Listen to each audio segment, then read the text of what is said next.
दो आवाजें एक जज्बा। यह कहानी है असदुद्दीन ओवैसी और इमरान प्रतापगढ़ी का। दिल्ली की एक ठंडी सुबह थी।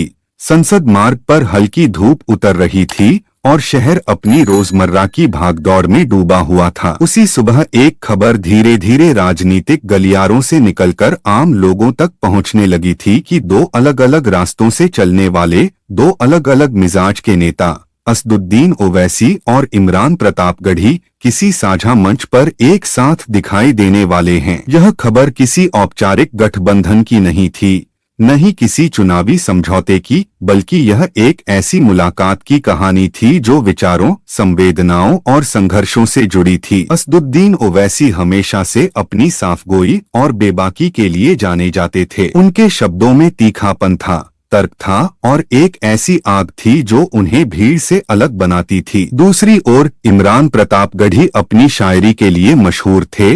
उनकी आवाज में दर्द था, मोहब्बत थी और इंसाफ की पुकार थी। वह मंच पर खड़े होकर जब शेर पढ़ते तो लोग सिर्फ सुनते नहीं थे, महसूस करते थे। दोनों की दुनिया अलग थी, लेकिन मंजिल कहीं न कहीं एक जैसी थी, इंसाफ, बराबरी और सम्मान। यह कहानी शुरू होती है लखनऊ से, जहां एक साहित्यिक सम्मेलन आयोजित किया गया था। यह सम्मेलन राजनीति से ज्यादा समाज और संस्कृति पर केंद्रित था। देश भर से लेखक, कवि, सामाजिक कार्यकर्ता और कुछ नेता भी आमंत्रित थे। इसी सम्मेलन में ओवैसी और इमरान दोनों को बुलाया गया था। आयोजकों को शायद अंदाजा नहीं था कि यह मंच किसी बड़ी कहानी की शुरुआत बनेगा। सम्मेलन के पहले दिन इमरान प्रतापगढ़ी ने अपनी शायरी पढ़ी। उनकी आवाज में एक अलग ही खनक थी। हमने देखा है जुल्म का हर रंग, अब खामोशी भी गुनाह लगती है। हॉल तालियों से गूंज उठा, कई आंखें नम थीं। लोग खड़े होकर तालियां बजा रहे थे। मंच के पीछे बैठे ओवैसी भी ध्यान से सुन रहे थे। उनके चेहरे पर गंभीरता थी, लेकिन आंखों में सम्मान झलक रहा था। जब ओवैसी की बारी आई तो उन्होंने राजनीति से हटकर समाज की बात की। उन्होंने कहा कि यह देश सिर्फ कानूनों से नहीं चलता, यह भावनाओं से चलता है, और जब भावनाएं आहत होती हैं तो लोकतंत्र कमजोर होता है। उनके शब्दों में सख्ती थी, लेकिन इरादा साफ था। कार्यक्रम के बाद दोनों की मुलाकात ग्रीन रूम में हुई। पहली बार आमने सामने बैठे ये दो चेहरे कुछ पल तक खामोश रहे। फिर इमरान ने मुस्कुराकर कहा, आपकी बातें सुनकर लगा कि राजनीति में भी दिल होता है। ओवैसी ने जवाब दिया, और आपकी शायरी सुनकर लगा कि दिल भी कभी कभी संसद से बड़ा मंच बन जाता है। यहीं से एक संवाद शुरू हुआ जो धीरे धीरे दोस्ती में बदलने लगा। दोनों ने चाय पीते हुए देर तक बातें की। देश की हालत, युवाओं की निराशा, बेरोजगारी, शिक्षा, अल्पसंख्यकों की स्थिति, मीडिया की भूमिका, हर मुद्दे पर खुलकर चर्चा हुई। इमरान ने कहा कि शायरी से लोगों को जगाया जा सकता है,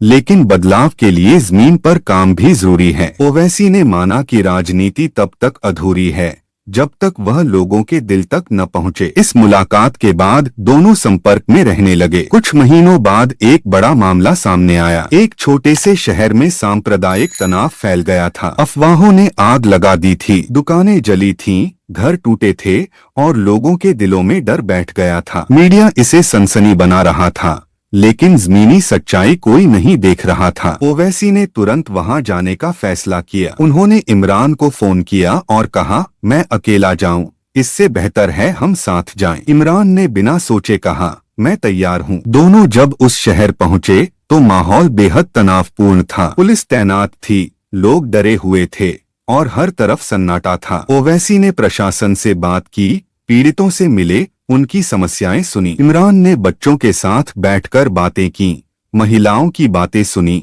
और रात को एक छोटी सी सभा में अपनी शायरी पढ़ी। उन्होंने कहा, ये नफरत की दीवारें गिरानी होंगी, वरना हर गली में मातम रहेगा। लोग रो पड़े। पहली बार उन्हें लगा कि कोई उनकी पीड़ा समझ रहा है। इस दौरे के बाद सोशल मीडिया पर दोनों की तस्वीरें वायरल होने लगी। कोई तारीफ कर रहा था तो कोई सवाल उठा रहा था। कुछ लोग कह रहे थे कि यह सब राजनीति है, तो कुछ इसे उम्मीद की किरण मान रहे थे। लेकिन ओवैसी और इमरान अपने रास्ते पर चलते रहे। उन्होंने मिलकर एक अभियान शुरू किया, संविधान संवाद यात्रा। इसका मकसद था गांव-गांव, शहर-शहर जाकर लोगों को उनके अधिकारों के बारे में बताना, शिक्षा, रोजगार और भाईचारे पर चर्चा करना। इस यात्रा में ओवैसी भाषण देते, कानून और संविधान की बातें करते और इमरान शायरी के जरिए उन बातों को दिलों तक पहुंचाते। कभी किसी गांव के मैदान में, कभी किसी कॉलेज के सभागार में, कभी किसी छोटे से कस्बे में यह यात्रा चलती रही। एक जगह एक बूढ़े किसान ने ओवैसी से पूछा, बेटा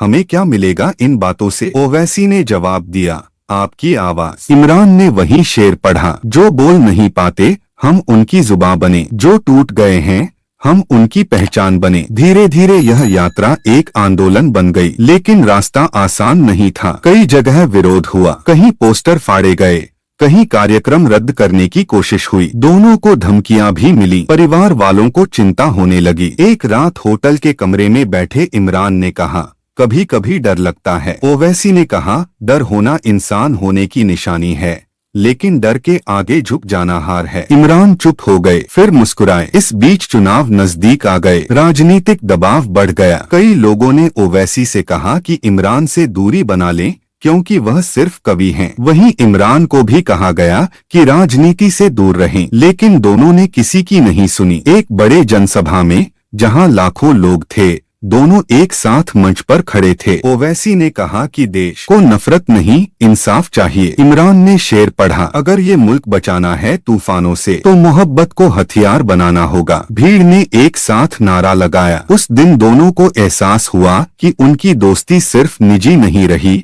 यह एक जिम्मेदारी बन गई है। समय बीतता गया, कुछ जीत मिली, कुछ हार, आलोचना हुई, तारीफ भी, लेकिन उन्होंने पीछे मुड़कर नहीं देखा। एक दिन दिल्ली के एक पार्क में दोनों बैठे थे, सामने बच्चे खेल रहे थे। इमरान ने कहा, हम ये सब इन बच्चों के लिए कर रहे हैं, है ना? ओवैसी ने कहा, हाँ, ताकि इन्हें डर के साथ नहीं, सपनों के साथ बड़ा होना पड़े। शाम ढल रही थी, आसमान पर हल्का गुलाबी रंग फैल रहा था। दो आवाजें, दो रास्ते, लेकिन एक ही जज्बा, इंसाफ और इंसानियत। और यही थी असदुद्दीन ओवैसी और इमरान प्रतापगढ़ी की कहानी। सिर्फ राजनीति और शायरी की नहीं, बल्कि उम्मीद, संघर्ष और भरोसे की कहानी, जो आज भी जारी है, हर उस दिल में जो बेहतर भारत का सपना देखता है।